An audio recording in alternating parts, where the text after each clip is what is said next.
A disillusioned reverend at a fading church in New York meets a troubled man who kind of globs his ideologies onto the reverend, drives him down a path of no return. This is the plot of First Reformed, a A24 production in 2018, written and directed by Paul Schrader, starring Ethan Hawke, Amanda Seyfried, and of all people, Cedric the Entertainer. Yes! Awesome performance. A very dark movie, not for the faint of heart, and our counterbalance to this week's podcast, The Witch, another movie dealing with crisis of faith. Yes. And also A24 distributed film, yes. Yeah. So today, on our Friday bonus, we are going to take you through First Reformed and talk about our thoughts. And let's get right into it. I'm Connor Eyzaguirre. And I'm Austin Johnson. And this is a bonus episode of Filmgazm.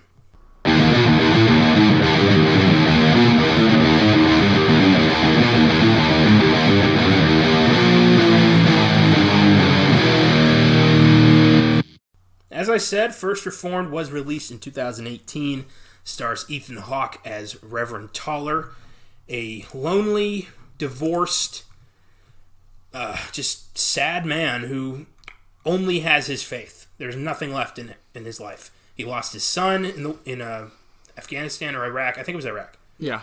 In Iraq. And he's the reverend of a fading kind of tourist church that has no congregation. And it's just a sad life. Yeah. And he's our focal point. Yeah, solitary. Very solitary Very life. solitary. He writes in a journal he's trying to keep throughout the year, but his entries just get more and more depressing. Yeah, and he says it's going to be like like an experiment, and he's going to throw the journal away, burn it after a year of writing in it. Yeah, just an odd way to start a movie where you're like, okay. Yeah, very much. And he gets called by Amanda Seyfried, Mary, who is worried about her husband, Michael, played by Philip Ettinger, who is having suicidal thoughts. He's depressed. He's worried about the climate. And Toller does his best to console him, but it doesn't work out. Michael kills himself. And Toller's kind of left floundering, like, how, did I do this? Did my counsel fail to help him? What good am I? Mm-hmm. And it's really sad to watch him struggle with these very tough subjects. Yeah, like, by himself. He has no friends. He alienates everybody because he struggles making human connection. Yeah, and he also, we see that he tends to turn to alcohol a lot at nighttime when he's writing, when he's just hanging out alone, which, when that's used in film, you don't quite know how many glasses they've had, so you don't know where their mind's at, especially, Reverend Ernst Toller, we're not quite sure where his mind is all the time, so it's really, really interesting effect of the movie. Oh, yeah. Ethan Hawke is a multi-Oscar nominee. He was nominated for his performances in 2001's Training Day, 2014's Boyhood, and he was nominated for adapted screenplay for Before Sunset and Before Midnight, shared with Richard Linklater and Julie Delpy. So he's definitely an accomplished performer. And I was just telling Austin this, I don't like him. I don't know why. I don't know why either. It's a damn shame. It is a damn shame. I wish I could. I liked him a lot in this. I've liked him in many movies, but there's something about the guy I just don't look forward to watching him. Dead Poet Society, Reality Bites, Before Sunrise. I have no evidence to back myself up on this. It's literally just a weird feeling I get. I hate it. I don't get it. I'm sorry. I don't know. I just don't understand. I love him. I love Ethan Hawke. He's, obviously very good friends with Richard Linklater and has worked with him a lot, and that's one of my favorite directors, and I also think that this is his best performance of all time. I agree with that. This is a very strong performance. And how he wasn't up, and honestly, I think he was second best to Christian Bale in Vice, honestly, last year. So, I don't know. Yeah. Confusing. Again, Rami Malek took Best Actor. Yikes! That's going to be one we look back on. Why? Yeah. Over Christian Bale's incredible performance as Dick Cheney. Yeah. God damn it. Rami Malek's better in Short Term 12 and Mr. Robot. He was good as Freddie Mercury. Was he Oscar worthy? No. No. He didn't even sing. Yeah. And the editing was pretty choppy. Yeah. It was a good movie. It was not a great movie. Yeah, not great. No, great. I gave it a 9 upon first viewing, but I am reconsidering that. Fair enough. I got swept up in the Queen craze. Yeah, no, when you see it in theaters, it's loud, and the live music aspect of it is really amazing. Yeah. First Reformed was nominated only for original screenplay for Paul Schrader, who also wrote Taxi Driver. Raging Bull? Yeah, he is a big name in Hollywood. Yeah, man, he's one of those guys who gets kind of forgotten, just because he wasn't a big-time director, per se, you know what I mean? He's more of a writer back in the 70s and 80s. But yeah, man, very talented, and this is a fine film from him where he wrote and directed it. He also wrote Bringing Out the Dead. Yep, him and Scorsese were and buddies. The Last Temptation of Christ. Talented man, I'd say. God, wow. So he clearly has experience with religious themes if he's writing a movie about Christ. Wow. Oh, he's definitely got. Taxi Driver. Deals with the mind. This movie is Taxi Driver in a church. Yeah, the mind. Yeah. Wow. So, First Reformed, written and directed by Paul Schrader, produced by A24. For more on them, check out our episode on The Witch. And it's very much a movie that deals with questions of faith, morality, what is our duty on this planet? Like, what does God want us to do? Yeah. And very much in an environmental sense, does God want us to take care of his creation? And if not, should we punish those who are destroying it? Mm-hmm. And if so, whose job is that? It's a dark movie. Well, it's like the ultimate question. Yeah. What am I supposed to do? What am I doing here? Yeah. What am I? And you would think, you should take care of Mother Earth. You would think. I don't know. But to have that consume every fiber of your being is wrong, too. Yeah. Any extreme is bad. Agreed. Balance is totally necessary. That's why I liked when Toller's talking to Michael and he says, despair and hope are very real things, but finding that balance is life. Yeah. That's brilliant. Yeah. Oh, man, that scene. Oof. Oh, man. I can't believe that Paul Schrader's nomination for screenplay was the first Academy Award nomination of his career. Ever, yeah. The amazing films he's been responsible for. And yeah, man. This was his first. I know. Oh, my God. People need to wake the fuck up. Paul Schrader. The man is a genius. Yes, he is. So let's go into the plot of First Reformed. And before I forget to mention, this was partially based on the novel The Diary of a Country Priest by Georges Bernanos and inspired by the 1951 French language film of the same name. But I haven't read the book nor seen that movie, so this is going to be based entirely around just First Reformed. So, Reverend Ernst Toller is the pastor of the First Reformed Church of Snowbridge, New York. He's struggling through a crisis of faith. He's never gotten over his son's death or his divorce. And he's just kind of floundering through life. Yeah. Trapped in his faith because it's the only thing he knows. And it's a job. Yeah. Yeah. He was put there as like on an advisory capacity by the what's the big church? Oh, the Abundant Life. Yeah, the Cedric the Entertainer's Church. Like a mega church, like a Joel Osteen kind of thing. I'm just going to start calling him Cedric Kyle, so I don't want to call him Cedric the Entertainer anymore. So. I think it's cheating. Oh, it says Cedric Kyle's on, I know, but his whole career he's been Cedric the Entertainer. He does one drama, and how about just Cedric? Yeah, it just makes it easier if I'm talking fast. Yeah, I don't know how many more times he's even going to come up. So Cedric the Entertainer. I just think it's funny that he couldn't call himself Cedric the Entertainer because this movie's too serious. That just makes me laugh. Oh man. Also, I don't know if you noticed this, but the film's editor is Benjamin Rodriguez Jr. Oh yeah. I was just thinking of The Sandlot the entire time. Yeah. Benny the Jet. Yeah. Benny the Jet Rodriguez. So back to it. Toller is going to write down his thoughts in a journal for a year, after which he intends to destroy it. Just kind of an experiment, something to do, really. I've never been that bored. Neither have I. Neither have I. He leads a 250-year-old Dutch church, which was once a stop on the Underground Railroad, and just kind of the, lack of feeling in his eyes when he does the tour is sad. It's just something he does all the time. There's no feeling in it. It's just going through the motions. He doesn't care. but he has to act like he cares because he's the reverend. And under his leadership, the attendance is dwindling because it is, it's a tourist church. Yeah, it's kind of in the middle of nowhere, too. Yeah. Yeah, it's kind of out of the way. There's no town around this church. No. And he's struggling with alcoholism secretly. He's got illness that he's not telling anybody about. He hasn't even seen a doctor yet. He pisses blood. Yeah. He's having problems. And he seeks direction from who is Cedric the Entertainer's character in this? Jeffers. Church. Yeah. Jeffers. The head of the Abundant Life megachurch. And they own First Reformed. They own the church. It's amazing to me. And he kind of helps him struggle through his life, his day-to-day, but you can tell Toller doesn't really, Jeffers doesn't care about him. Yeah. Nope. No. He's just there. He says it later in the movie, you are the reverend of a tourist church that nobody attends.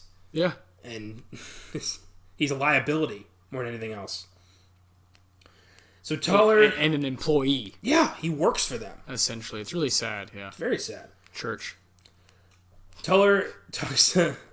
he meets Mary, who is seeking counseling for her environmentalist, kind of radical husband, Michael, who does not want to bring a child into this world, wants Mary to get an abortion, because he is worried that the world this child will be born into will be uninhabitable due to climate change, which pissed me off. Because this, to me, was the ultimate cowardly, belief. Yeah, the world is going to be bad. We're killing the planet. In this scene, it's just them two, and he asks the Reverend, he says, how old are you? And he says, I'm 46. And he tells him, by 2050, you're going to be 81. And he starts spewing, facts that are, they're from scientists that are how the world's going to be in 2050. Yeah. And it's going to be inhabitable in certain places. And parts of Africa are going to be too hot to live in. And there's going to be parts of even the United States that are underwater, and stuff like that. So, but is he doing anything to help stop this? No. I think his character is representing a group of people, the fear, because there's some people who are just fucking scared. Yeah. Because we don't have much control, Yeah. I feel a certain sympathy for this character, Michael. I understand you don't. I do not. I don't want to sound. I don't know. I have a about to be a 9-month-old daughter, and before she was born, I thought about how dark it can be, and even just mentally how hard it can be just to be in an extremely capitalistic society, and how it's just kind of tough. It's just kind of tough. You hear a lot of negative things. You hear a lot about depression and mental illness and certain things. That's just when you bring someone into the world that you feel like that's your responsibility and that's on you. And it is. It is. You just think of those things. Do I agree with him? No. Do I have sympathy for him? Yes, because I sort of understand where he's coming from. It's just fucking scary when you really look at what's going on. You look how rapidly things are changing on our planet. And there's just not a lot... I love this scene because movies don't fucking do this. They don't tell the truth about what's really going on, and this movie just kind of puts it on the table for you. The movie didn't profit at all. Nobody really saw it, so yeah. They didn't really get the job done or anything, but I am with you though. He's not really doing anything about it. He's living in this obscure place in in the middle of nowhere in New York, outside of Albany. What are you doing? What are you doing about it? It's like what in one of Joe Rogan's stand-up specials, he called it Eco Bro. Somebody, that's what this guy is. Yes. California's almost out of water. That kind of guy. Yeah, man. But he's not gonna fucking do anything about it. People need to wake up. He's using this as an excuse to A, sound important, and B, have a reason to kill himself. Well, yeah, and just validate his own mind. Yeah. Everybody's looking a way to validate what they think or what they believe in. Yeah. I find Connor and I to be people who are different, where we don't really care. We take the day as it comes. But this character's he's very serious, and he's very very I would say very ill. He's gotten to a point where he's ill, where this consumes his mind. But his wife is concerned. Yeah. So much so, he's so consumed by this to the point that he completely changes Tuller's beliefs here. It's a complete shift, he shakes a reverend's faith with this stuff. It's actually kind of amazing. Oh yeah, he brings it up to mind, and then the reverend goes and does his own research and starts finding crazy stuff. He falls down the rabbit hole now. Yeah, the rabbit hole of climate change. Yeah. It's a demon that infects people in this movie. Well, and then you have like the plot device of that guy that he meets that's ahead of this huge company. That guy. Ooh. Bulk. Yeah. Fuck that guy. All right, we'll get there. Yeah. Yeah. So Mary wants Toller to talk to her husband, try to help him through this shit. And Michael, acts like, he acts like he's, listening, but really he's made up his mind already. Mm-hmm. There's nothing Toller can tell him that's going to change things here. And Mary finds a suicide vest in the garage that Michael's been building. He's going to do something with it. He's going to cause he's going to blow himself up in some way as a martyr. And Toller takes it and promises to talk to Michael about it, and he takes it home, and they decide not to go to the cops, saying it would probably make things worse. What did you think of that? Because I thought, it makes sense for the movie, but rational people, if they found a bomb in the garage of any, husband or whatever, you got to tell somebody about that. Agreed. Yeah, I don't think a reverend's in a good position to deal with that. Yeah, because what are they scared that the police are going to do? So the police come and they say, well, we're taking this, we're going to confiscate this, of course. And your husband's under arrest. And we need to talk to your husband. Where is he? Yeah. And we need to get him some help. Yeah, that might have actually saved him. That might have changed, it would have changed the whole movie. But they think that, like, we love him enough, we can get to him, yeah. Before their next appointment, Michael sends Toller a text message asking to meet in a local park. Toller shows up, finds Michael dead of a self-inflicted shotgun wound to the head.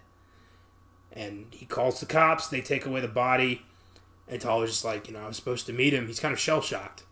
Like, he can't believe, he would do something like this.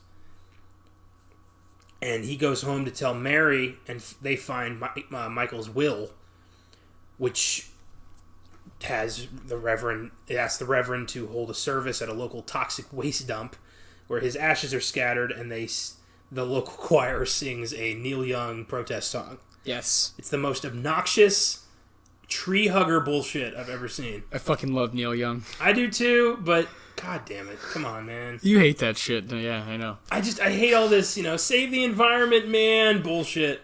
I can't get behind that. I don't believe anybody unless they actually do something about it.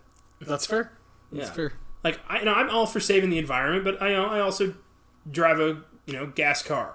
Yeah. So I'm not I'm not a hypocrite about it. Mm-hmm. But I can't stand people who just hide behind that shit. Yeah. It's all it's the only part of their personality. That's fair, man. Ugh. I don't know who's sounding off more of an asshole, me or those guys. People have to hold on to something though, Or they feel like they have to. They do. I don't necessarily, but I think most people do. I agree. Most, yeah, not everybody. I think most people, if they're gonna hold on to a belief, hold the fuck onto the belief. Don't half-ass it. See, I think good old from Batman Begins, but it's not about what you say; it's about what you do. Yes. Yes. That's just true. You can say and blah, blah, blah, blah, and sing songs, and I love Neil Young and all that, but I'm with Connor, and this goes with religion as well. Stop talking about it. Go do something. Yeah. Your Bible says, "Go and make disciples of all nations." Go help the people. What are you doing? You know what I mean? Absolutely. It seems pretty cut and dry to me, but the people who believe it, it's not for them. It's so weird. It's like the people who are seeing everything with an open mind, like you and I, we don't hold on to one thing. Oh. It's like we actually see it for what it is. I said it in the Carrie podcast. Fascinating. Life is quick, don't be a dick. No feeling is final. Yes. Yes. Oh, man. Ugh. So, if it's good enough for Batman, it's good enough for all of us. Yeah, it's good enough for Katie Holmes. Exactly. Exactly. So, plans are underway to have a a massive reconsecration ceremony at First Reformed with a service attended by the mayor, the governor, and a lot of rich pockets, notably industrialist Edward Balk, a key financial backer of Abundant Life and a pollution tycoon. The guy owns the church, basically. Yeah. And they go, Jeffers, Toller, and Balk go have a meeting at a diner where Toller argues with Balk over climate change after Balk gets mad that Toller honored Michael's will and calls it a political act. And Toller starts telling him, climate change facts. And his narration says, sometimes, the smartest guy in the room is the one who says nothing at all. So why didn't I just close my mouth? It's so interesting. Yeah, because Balk is just like, look, agree, disagree. Yeah. But you're wrong. Yeah, like, yeah. Such a prick. He says something like, are you a climate change activist? Like, are you a scientist? No? Then shut up. Like, he's such a prick. Ugh. But Toller sees this as his duty as a Christian to protect God's earth. Yes.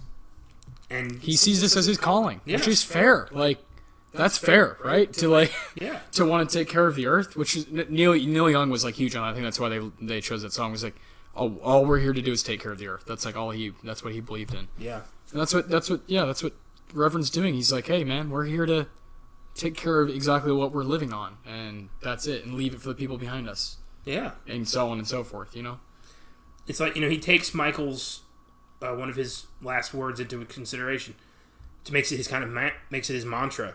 Will God forgive us? He puts it on the marquee. He says it to a lot of people in this movie. Will God forgive us? That's a good question. It really is. It really is. Yeah. For anyone. Yeah, for anyone. This is... Very few movies deal with faith in such a not really straightforward manner, just more of a fluid kind of... Yeah. Like, it's not, live by God, die by God. It's... I have God in my heart, and sometimes I lose it. Mm-hmm. And you get that feeling with Tollers throughout the movie. He's he wants to do the right thing. He wants to be the right person, but it's hard. Yeah. Hell yeah, it's hard to be the better person in And Michael's death shakes him because he thinks, maybe I'm not the best person I can be. Maybe I should be doing more. And everyone else in his life is telling him, like, no, that fucking doesn't matter. But he's like, I know it matters. That's why I'm going to do it, regardless of what you think. Yes. It's interesting. Like, do you consider Toller to be an honorable man, like someone to look up to, or someone to kind of not bother with, almost? I don't know. It's hard to say because this is such a brief period of his life. It feels like that it's hard to say yes or no. He's clearly grieving over his son, and a failed past life, dealing with all that, so it's hard to say if this guy's a stand-up guy or not. But I highly respect someone who acts upon their beliefs, whether it be bad or not. If someone stands up and and says like the Bible is for sure and God is real, and they tell me that to my face, and they go and act upon it, then I respect that. I like highly do, and I think he's trying to find answers. Which is honorable. Which is answers your question. Yes, I think it's honorable what he's trying to do. Yeah. Now, the environment is very tough. He's in the middle of nowhere in New York, and there's no people. The people that he does meet and hang out with, one of them killed himself, It's just a really weird situation, really tough phase of life to go through for anybody. And that's a really fascinating question, though, because it is ultimately like a character study on him. So, yeah. I don't know, man. He's a lot like Travis Bickle. It's somebody floundering through life who believes he's found a calling and wants to make it known that he is doing the right thing. Yes. In the worst way possible. Mm-hmm. And that's when it comes back to extremes.